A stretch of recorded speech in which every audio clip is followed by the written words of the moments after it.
Louvado seja o nome do Senhor. Deus é bom, Deus continua falando conosco dia após dia.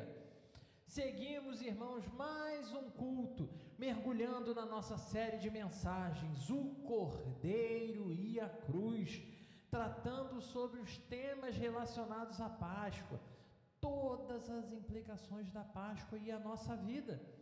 Se pela manhã nós conversamos, claro, domingo de Ramos, sobre a triunfal entrada de Jesus em Jerusalém, que foi um grande momento de festa, momento de alegria, inclusive a gente falou que o nosso coração precisa se manter assim.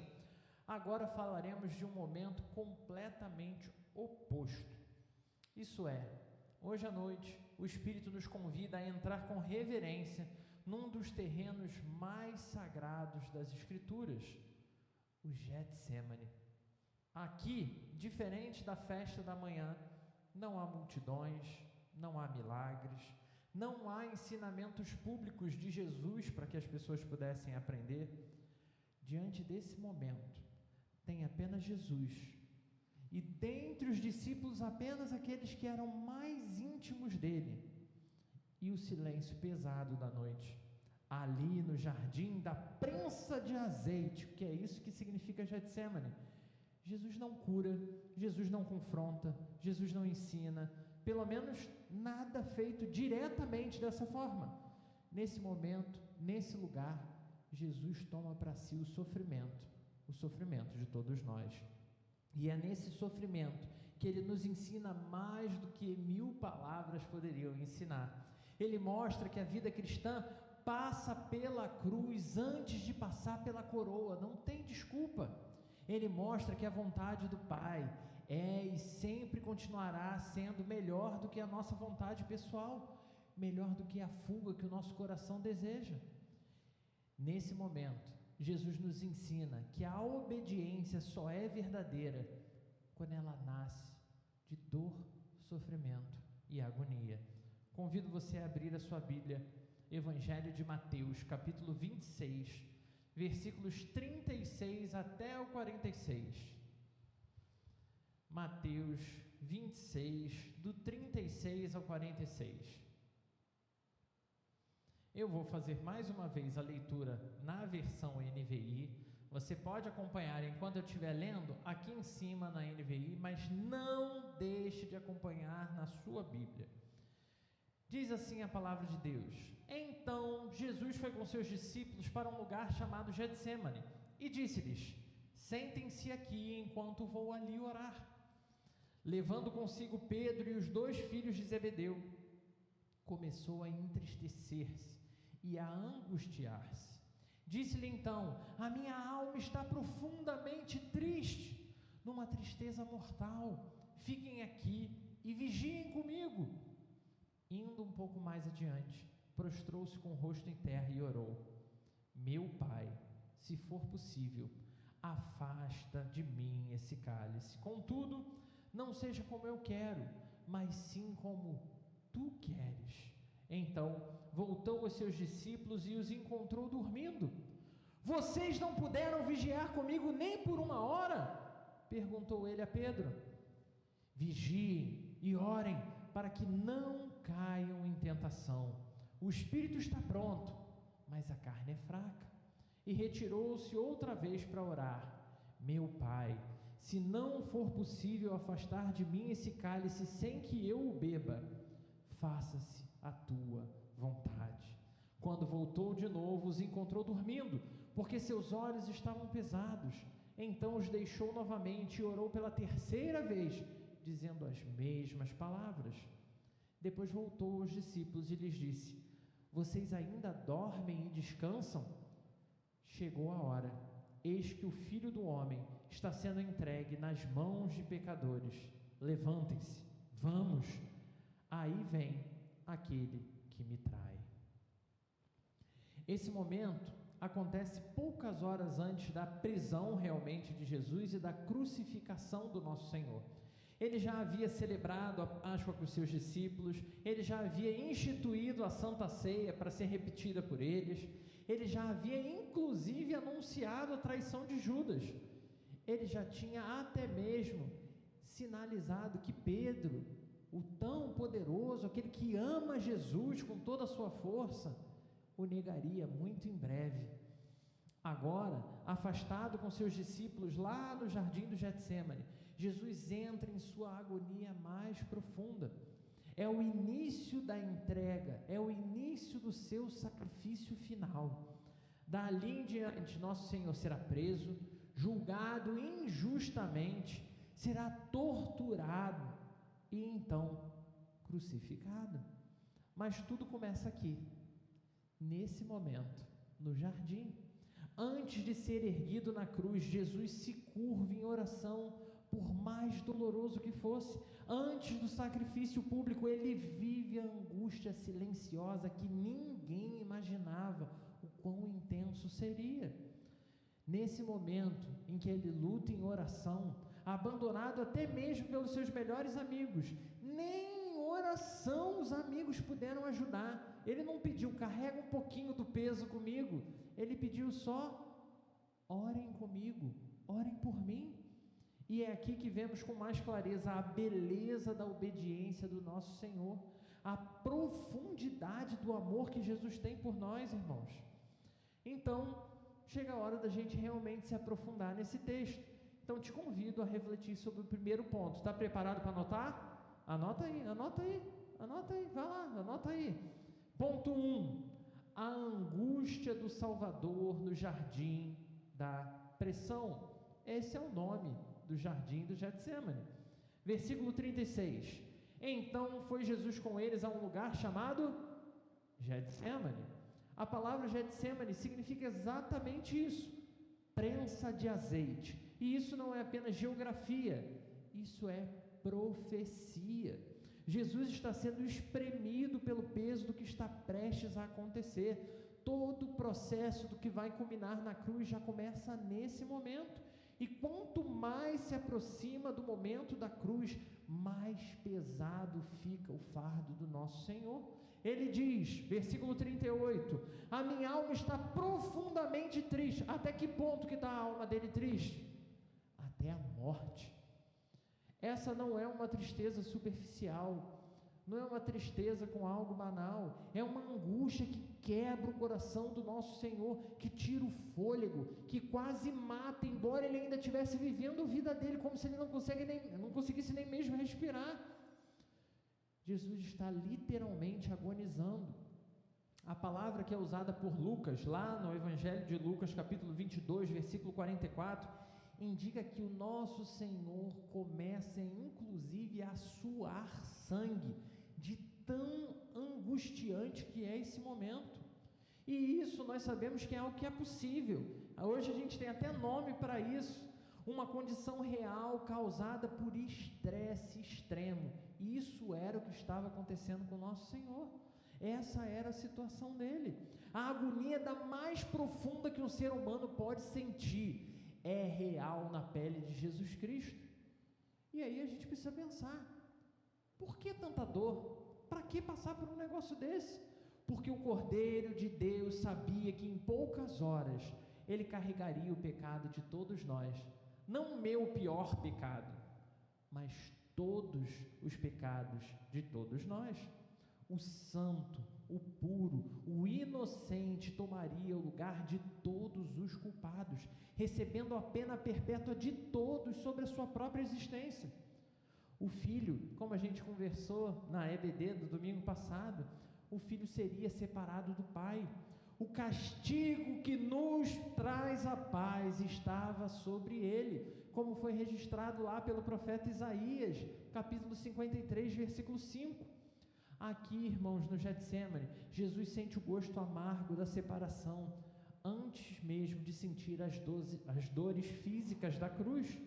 Esse peso extremo que Jesus começa a sentir era um peso insuportável. Só o próprio Deus encarnado seria capaz de carregar esse sofrimento e esse peso. E esse é o nosso segundo ponto, o cálice que ninguém mais poderia beber. É diante de um desafio tão grande como esse que Jesus mais uma vez dobra os joelhos e ora. O texto diz que ele coloca o rosto em terra e ora, dizendo: meu Pai, se possível, passa de mim esse cálice. Esse cálice aqui, meu irmão, minha irmã, não é qualquer metáfora. Nos salmos, nos profetas, o cálice representa sempre o juízo de Deus. Na mão do Senhor há um cálice, todos os ímpios da terra o beberão até as escórias. Isso está registrado no livro de Salmos, capítulo 78, capítulo 75, versículo 8. Jesus Cristo, o único justo que habitou nessa terra, está prestes a beber o cálice que era reservado para mim, que era reservado para você, que era reservado para os piores homens e mulheres. E em sua humanidade perfeita, ele não diz que não vai beber, ele não se recusa a beber, ele pede: Pai, se houver qualquer outro caminho,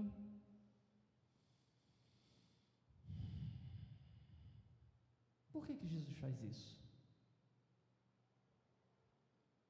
Ele era Deus, ele sabia qual era o plano, ele sabia qual era o caminho.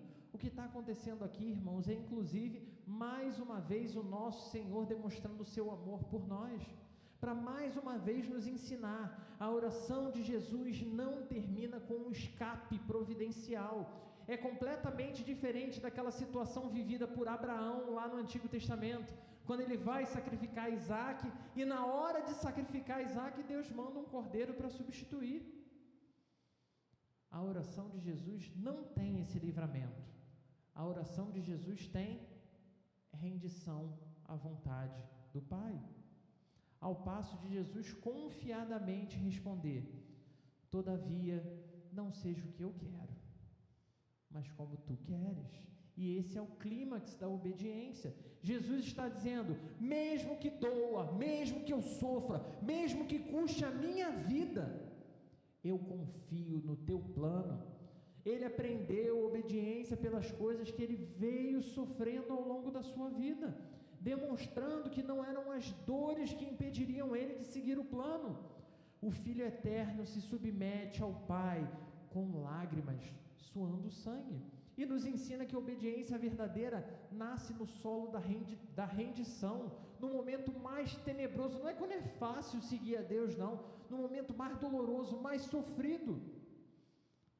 É uma resposta que não apaga o sofrimento, e isso é importante, irmãos. Quantas vezes alguém abre o coração dizendo que está sofrendo, e a gente só mete aquela: repreende isso, irmão, vive bem, irmão, Jesus é alegria, irmão, vive alegria.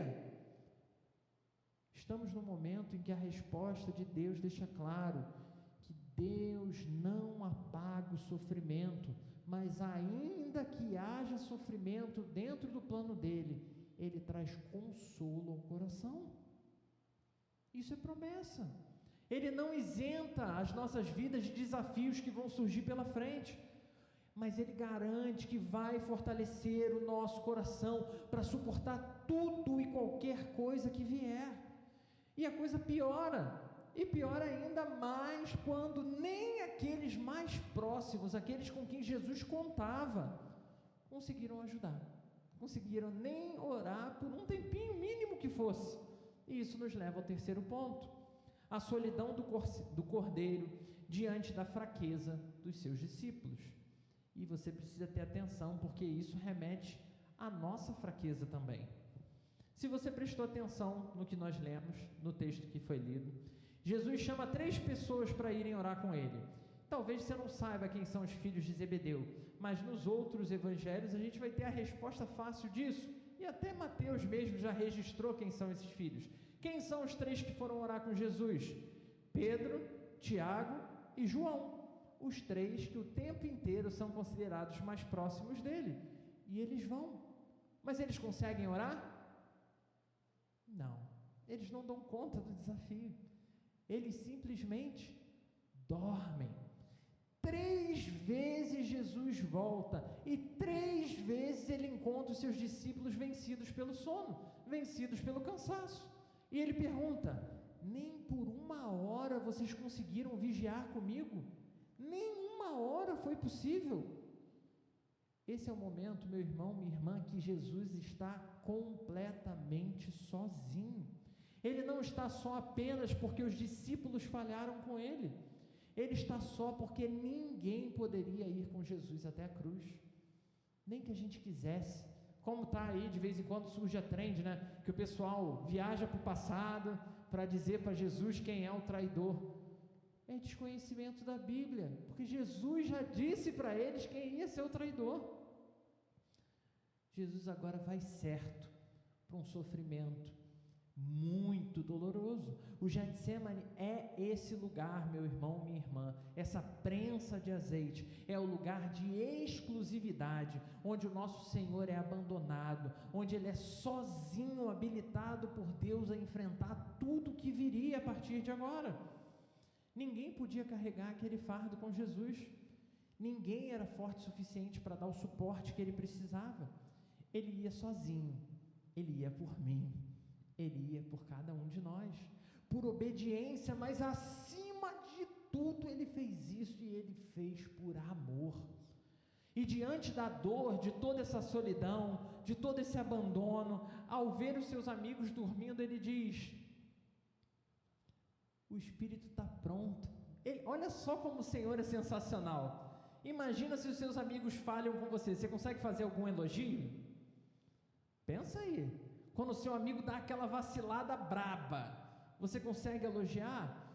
O nosso Senhor olha para os seus discípulos dormindo e Ele diz: o espírito está pronto, mas a carne é fraca.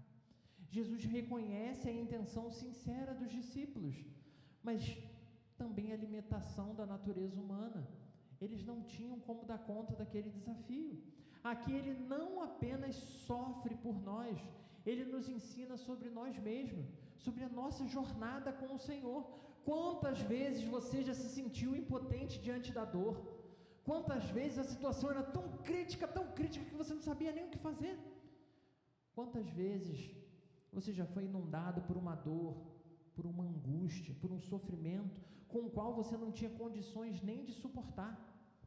E às vezes a gente não sabe nem que angústia é essa, nem que sofrimento é esse, mas que está ali, que está consumindo a sua alma. Quantas vezes nós nos pegamos até com boa vontade para enfrentar, com boa vontade para fazer o que todo mundo diz, né? Sacudir a poeira, dar a volta por cima, seguir em frente, sorrir fingindo que não aconteceu nada, mas sem força nenhuma para dar um passo na direção de obedecer o que Deus mandou. E é por isso, irmãos, esse texto nos prova que até mesmo quando nós não entendemos a angústia, até mesmo quando a gente não entende o desespero que invade a nossa alma, Jesus entende, Ele sabe como é, Ele entende exatamente, com toda a profundidade, como isso nos aflige, e glória a Deus por isso. Quando oramos, a gente não está falando com Deus distante, vazio, que pode imaginar meu sofrimento. Ele viveu na própria pele. E o que Ele nos mostra é que a vitória não está na nossa força, não está na nossa capacidade de enfrentar as coisas, na nossa capacidade de ajoelhar, orar e levantar segunda-feira para a glória de Deus. Não é sobre isso. A verdadeira vitória do povo de Deus está em depender do Senhor, em confiar no processo que Deus está conduzindo na nossa vida. E isso nos leva a um quarto ponto de reflexão: a oração que nos ensina a viver, mas também nos ensina a morrer. É a parte do ministério que ninguém quer. Quando o missionário é enviado para algum lugar e lá ele é morto, lá ele é perseguido, ninguém quer essa vida. E ainda tem quem diga que se o missionário está sofrendo alguma coisa lá, é porque não orou, é porque não se preparou. Jesus repete, meu irmão, minha irmã, a mesma oração, não é porque Deus é surdo, não. E são 3 vezes a mesma oração, não porque ele estava ali tentando convencer o Pai, tentando dar um migué ali, Deus Pai, dá um mole aí para eu não precisar passar pela cruz, mas porque nós precisamos aprender a viver em perseverança de oração. Jesus nos mostra que não há vergonha em repetir a mesma oração, gente. Quantas vezes as pessoas pegam e dizem, já deixei de orar já, meu filho está metido com drogas, mas eu já desisti de orar por ele já, ele que escolheu esse caminho. Alguém da minha família, alguém que eu gosto, está com aquele problema, mas já ouvi ao passo de pessoas dizerem que entregaram para Satanás pessoas que são importantes para nós, irmãos. Não há pecado em repetir a mesma oração de novo, de novo, de novo e de novo. Não há pecado também em pedir escapes, de colocar diante de Deus: Senhor, se possível, tira essa situação da minha vida. Paulo fez isso, e a resposta clara que Paulo recebeu foi a mesma resposta que o nosso Senhor recebeu. Você está disposto a lidar com essa resposta? Ou por causa da resposta você simplesmente abandona o processo da oração? Não há problema, meu irmão, minha irmã, em colocar a nossa limitação diante do Senhor. Não tem problema nenhum você dizer: Deus, tem essa situação aqui e eu não consigo lidar. Mas acima de tudo, olhar para esse episódio de Jesus orando no Getsêmani nos conduz à glória em dizer: faça-se a sua vontade. Então, irmãos, quando Paulo escreve lá a sua carta aos Romanos, no capítulo 12, versículo 2, dizendo: não vos conformeis com este século, mas transformai-vos pela renovação da vossa mente. Paulo não está dizendo algo que é só motivacional. O que ele está dizendo, o que ele está nos ensinando, que orar é mais do que pedir algo a Deus, é ser transformado até que a nossa vontade se alinhe com a vontade de Deus, porque os meus olhos são limitados. Ninguém no momento de sofrimento é capaz de olhar e dizer: aleluia, Senhor, olha que sofrimento gostoso de passar. Mas a gente pode olhar e dizer: Senhor, está doendo demais, eu não estou aguentando, mas que seja feita a sua vontade.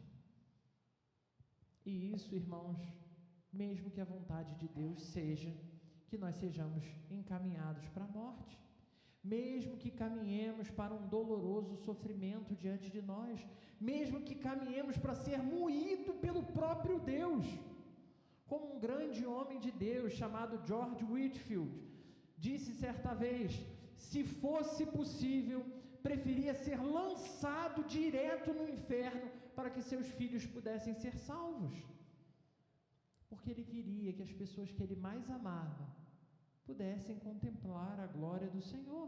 Não temem colocar em palavras a sua angústia, o seu sofrimento, pois a oração nos auxilia a ter a certeza de que o plano de Deus, mesmo que se desenrole em momentos de dor, mesmo que se desenrole em momentos de angústia, o plano de Deus sempre será melhor do que o nosso plano pessoal, todas as vezes, sempre.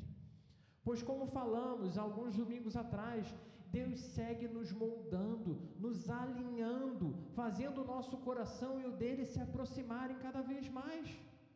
Quer exemplo maior de oração do que o do nosso Senhor? E o melhor de tudo é que não acaba aqui. 5 pontos, um quinto ponto para a nossa reflexão: o Salvador que se levanta com coragem. Com coragem para quê? Para vencer? Com coragem para cumprir a dolorosa missão. O Salvador que se levanta com coragem para cumprir a missão de Deus. Como se todo o peso e toda a angústia já não fosse suficiente, uma vez alinhado com os planos de Deus, chega a hora então de Jesus agir, dele ir para a cruz. E de novo Jesus nos mostra exatamente o que ele espera de mim, o que ele espera de você. Após orar, após suar sangue, após sofrer, Jesus levanta dali. E ele não espera ser carregado por ninguém, não. Mesmo com todo aquele peso e aquela dor, ele não foge, ele não hesita, ele não desiste, ele não tenta ganhar Deus no argumento ou mudar os planos de Deus. Ele ora pedindo sim, mas assim que acaba a oração, ele levanta e ele segue o plano que Deus planejou. Por isso que o versículo 26 coloca diante de nós um grande desafio, quando ele diz: levantai-vos, vamos, eis que é chegada a hora. Jesus vai ao encontro da cruz, como um soldado que conhece a dor da guerra que virá, mas que é completamente apaixonado pela causa que ele representa. Ele se entrega não por fraqueza, mas ele se entrega por fidelidade.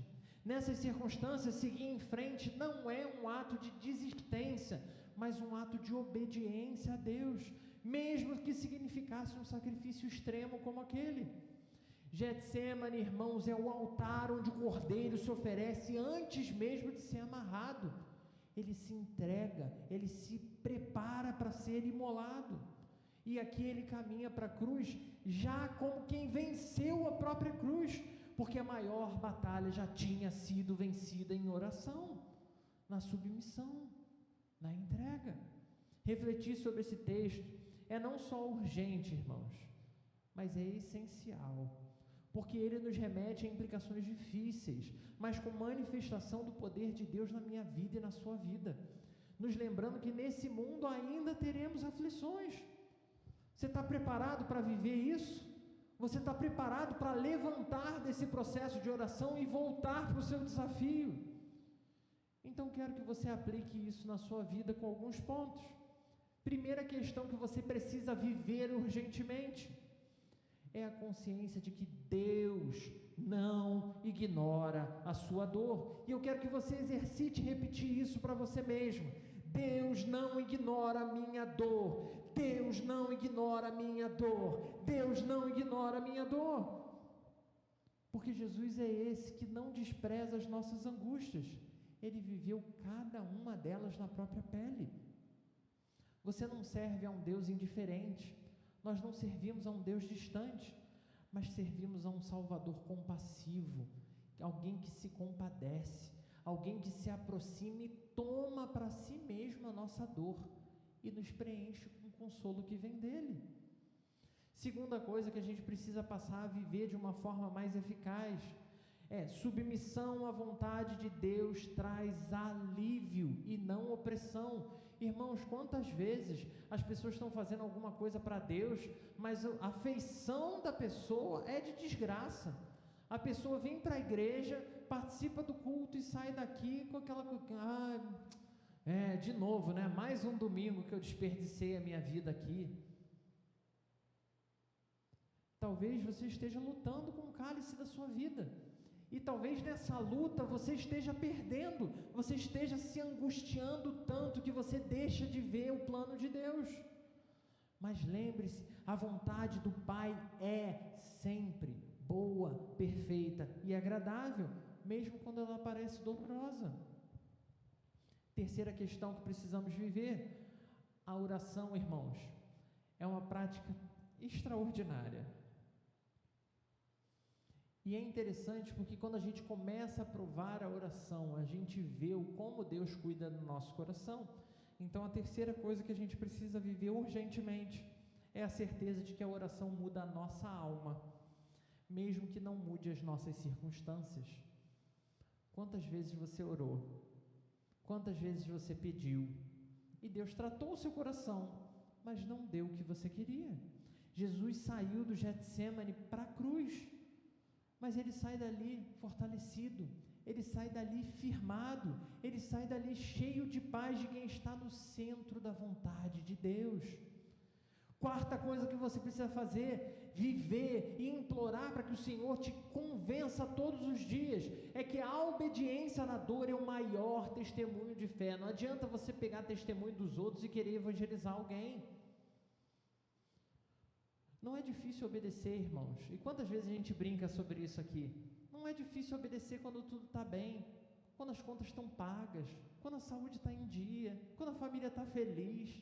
Obedecer a Deus assim é mole. Mas quando tudo desaba e ainda assim você dobra o seu joelho, você se rende, é certo que a glória de Deus se manifesta, é certo de que o nosso Senhor se achega mais e mais ao nosso coração. Concluindo, lá no início de todas as coisas, no jardim do Éden, o primeiro homem disse: seja feita a minha vontade, eu vou comer o fruto mesmo que tenha sido proibido pelo próprio Deus. Então, naquele primeiro jardim, o homem executa a sua vontade, segue o seu coração, e isso nos trouxe condenação. Mas no jardim do Getsêmani, o segundo Adão reage com perfeição diante do plano de Deus. Ele diz: seja feita a tua vontade. E foi esse gesto de Jesus que nos traz salvação. Talvez você esteja vivendo o seu próprio Getsêmani. Talvez a dor tenha te cegado para o agir de Deus na sua história. Talvez o desespero tenha te arrepiado até a alma de tanta angústia. Uma situação que em tudo dentro de você clama por escape, clame por alívio, clame por uma solução definitiva de Deus. Mas Deus continua te chamando para algo mais profundo. Ele te chama para rendição, independente de se essa condição vai mudar ou não. Hoje Jesus te convida a orar com Ele. Pai, se não é possível que esse cálice passe, então seja feita a tua vontade. Essa oração, irmãos, muda tudo na nossa história, porque ela tira o nosso coração do centro e coloca Deus no trono absoluto, porque Ele tira o peso da nossa autopreservação e enche o nosso coração de fé. Senhor, está doendo demais, eu não quero mais esse sofrimento, mas eu confio no Senhor.